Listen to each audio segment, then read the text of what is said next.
Ti je radio Zovem Marko te... Jack sa auto, što si mu dao tvoj auto, buraz? Da. Što sam Jacku dao moj auto? Misliš da nisam trebao? A da li si ti digitalca auto od 100k, brate, daješ auto, brate, da ti on driftuje, buraz, pa nije on radio godinama na YouTube-u, Ne znam, mene sad posle tog videa Jack opet ubeđuje kao aj molim te opet da driftujemo zajedno s Dinom Terzin, a ne znam kako čoveka da odbijem zato što baš mu se sviđa auto, pa morat ću da mu kažem da ne mogu više da mu dajem buraz kola i to je to, ne želim, ja normalno vozim moj auto.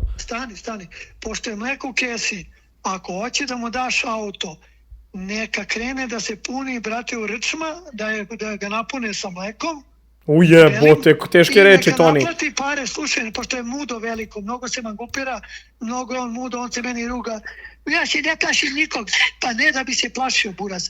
Govno bi mu izletelo i upišao bi se u gaće.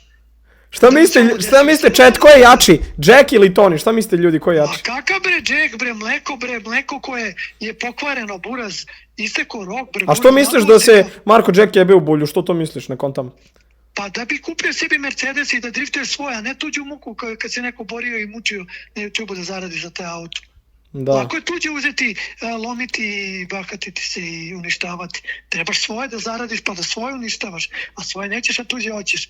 A pri tome se mangupiraš, ja sam najjači, ja stojim iza bake, ne sme niko, ne sme. Pa buraz, znaš kako vidi, ono meni kako se desilo vidi.